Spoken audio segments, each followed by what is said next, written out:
However big our wealth tree is, do not assume that it will automatically run on its own. If you do not manage it well, it could very well fall apart. It could very well. For any one of us, irrespective of our background, irrespective of what aspect of employment or business or whatever aspect of life we are in, it's important to have very clearly laid out financial goals, both for the short term as well as for the long term.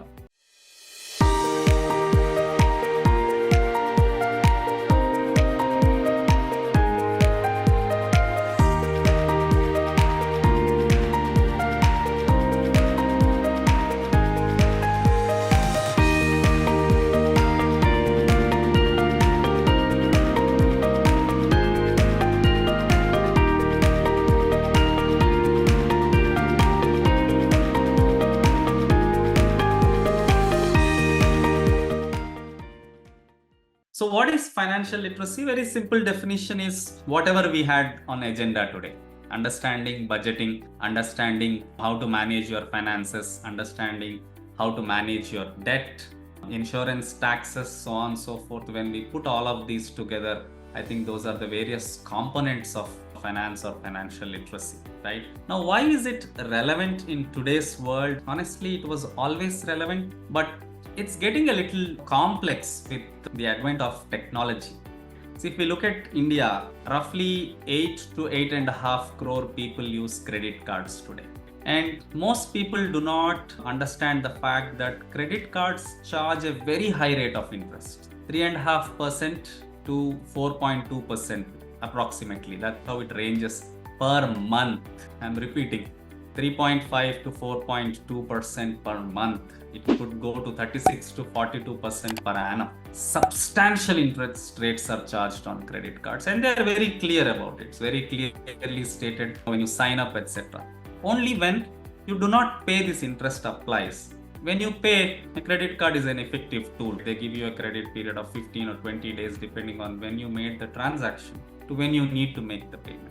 So if you're effectively using, it actually helps you better your credit rating. You have a little bit of credit period to pay the bills, all that is good. But when you don't pay, there's a substantial interest rate. And many people do not realize that. 8.5 crore users is not a small number. The other thing that we are noticing now in India is a substantial use of UPI. Approximately 360 million transaction takes place every day. Every day, 360 million UPI transaction take place in India. So substantial use of digital tools to make financial transactions. The other thing to note is, back in the day, India had large number of agriculturalists, and if at all people were in employment, they were in government employment for the large portion. But today the story is different. There are roughly government plus PSUs put together 1.7 crore people in government and put together. Private employment is less, 1.2 crore, so long as we look at organized sector. But when we look at unorganized sector, roughly 44 crore people are in unorganized sector. Now, why I am bringing that up is, in the past, a large number of people were in government employment. That means their post-retirement plans were already taken care by the government. If you're in private sector, for the large part, you don't have any post-retirement plans. If you're in an unorganized sector, there's nothing called a post-retirement plan. So it's important that we understand that aspect of financial management.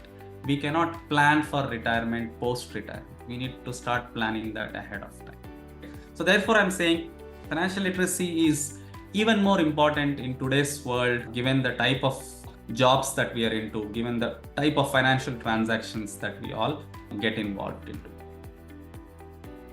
So we all know her as the famous South Indian actress, primarily worked in Telugu and Tamil, actress Savithri. Now, why I brought up Savitri's image? First thing, for those of you who do not know, Savithri was one actress in the 50s and 60s. In the 1950s and 60s, I'm repeating this for everyone. She used to get paid on par with some of the top male actors of her time. So the fight for gender equality in terms of pay, I know, is still there today in 2024, and there are reasons why it is there. And in 1950s, can you imagine somebody was getting paid as much as, if not more, as the top male actors of her time? So that was her background. That was how successful Savitri was. And she made a lot of money. She had fancy fur cars. I'm sure a good amount of what I'm sharing is already known to you given the famous movie that was released a few years ago on her life. So she had fascination for cars. She used to spend big money. I watched an interview of her daughter who was saying that when Savitri went out to shop, she used to just open the almar which contained the cash, just put her hand inside, pull out whatever number of bundles of cash that she could get out on her hand and just stack it into her bag. And that's her planning for going for shopping. She was not counting how much money she took. So that's the kind of life that she led. But eventually, when we look at Savitri's life, let's keep other aspects of her life apart, other reasons why she was emotional, why her health got distracted, etc. But definitely not a great example of how money has to be managed. And eventually, she got to a point where she was struggling to pay her bills. She was not having money for her food, medicines, not even having a good place to live in. So what I am trying to tell you is financial literacy, we may think that it is for the middle class or it is for the lower class. Not necessarily. Every one of us have to manage our finances. So however big tree you are, how much ever wealth you have, if you don't manage it properly, it could just fall apart. And Savitri is one grand example for that. See, this is what Nikhil Kamath said. For those of you who do not know, Nikhil is one of the young billionaires in India, co-founder of Zerodha, very good speaker. One other aspect to know about Nikhil Kamath is that he is not a college graduate like most of us, but he's established a great empire, and he's one grand example of somebody who has mastered the art of understanding finances and mastered the art of using that knowledge to build and grow businesses. So he says, fortune doesn't always favor the rich and famous, and why celebrities also need to save. And then he wrote an article on with this title. It's a very good read for those of you who are interested in this topic. Another great personality, Amitabh Bachan, right? Made millions of dollars if it's in Indian currency, made a lot of money. But end of the 1990s, early 2000s, he was also struggling with his finances. Literally, his company was bankrupt. And then look at what he said. I want to sell my house, but a miracle happened. For him, there was a turnaround. Fortunately, KBC happened. There was money through KBC. Because of that opportunity to become brand ambassador for various products, and then he managed his finances very carefully and he came out of it. Unlike the Savitri example, he made a turnaround out of it. So the fundamental point that I am trying to drive home is, however big our wealth tree is, do not assume that it will automatically run on its own. If you do not manage it well, it could very well fall apart, it could very well collapse. So it's always good to manage our finances.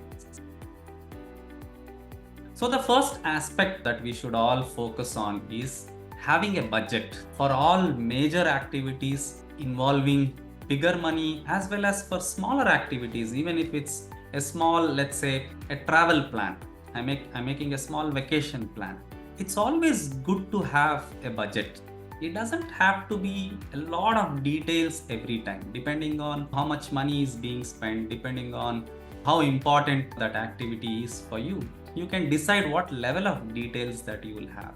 But it's always important to have a plan and keep a track of how you are moving against the plan. I think most of us do a great job of putting together a plan or budget, but put less efforts to really compare and see, am I going in line with the plan? So just a few tips when you put together your budget. For any one of us, irrespective of our background, irrespective of what aspect of employment or business or whatever aspect of life we are in, it's important to have very clearly laid out financial goals, both for the short term as well as for the long term. I think more and more what we are seeing, the inspiration that we are drawing from movies and some of the advertisements. There was that famous cola advertisement that said, don't worry about what will happen in future. Today you sit down comfortably on a chair and sip a cola. Tempting youngsters to think that we don't have to worry about the future. See, ad makers are ad makers. They are making an ad to sell their product. Movie makers are movie makers. They are making a movie to generate revenue, not always necessarily trying to guide you for your life. So if we think that there's one life for me to enjoy, why should I worry about long term?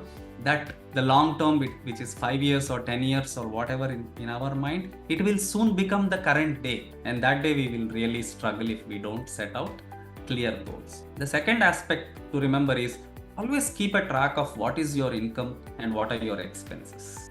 Track doesn't have to be a lot of details, and today's day I think it's fairly easy because a good number of transactions of expenses take place through an UPI, through any app. So it's very easy for us to keep a track of it, consolidate it, compare or whatever. It's very, very important to keep a track because we most times spend without having an eye on what is the income. Or sometimes there's a tendency to spend money assuming that some income will come in future. Very, very risky way of operating our day-to-day. Categorize your spending. Why we have to do that is we can then figure out where I want to cut my cost. What are the things that I don't have to spend what I'm spending today? Look at that next line. It says needs, wants and savings rule. Many financial experts suggest to use this rule. They say spend 50% of your money on your needs, 30% on your wants.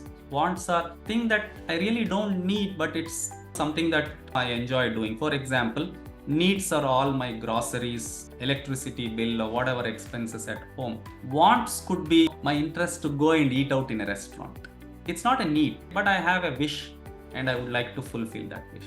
So financial experts are not saying do not fulfill your wish, but they're saying spend 30% of your money on that, and remaining 20% you should always save. Save for today, save for future, and importantly, invest that savings very carefully. Cut unnecessary expenses. Naturally, when you categorize your spend and you figure out that there is some spend that is not necessary, the wants are sometimes taking over than the needs, keep a tab on that. The 50-30-20 rule is a rule. You can make it 60-20-10 or whatever, but don't skew it too much towards the wants. If you spend too much on the want, there will be a day when there is no money for the need. There is no money for the necessity items. And one person who you can always follow, listen to is Warren Buffett. Warren Buffett has some really great suggestions on how you manage your finances, both in short term and long term. And he's one great example of being very successful in managing his finances, very successful in making investment decisions, etc. So if you wish to learn more, I think there's a lot of material available on that. The last but one item, building an emergency fund. I think this is what a good number of us fail to do. There is no reserve for an emergency.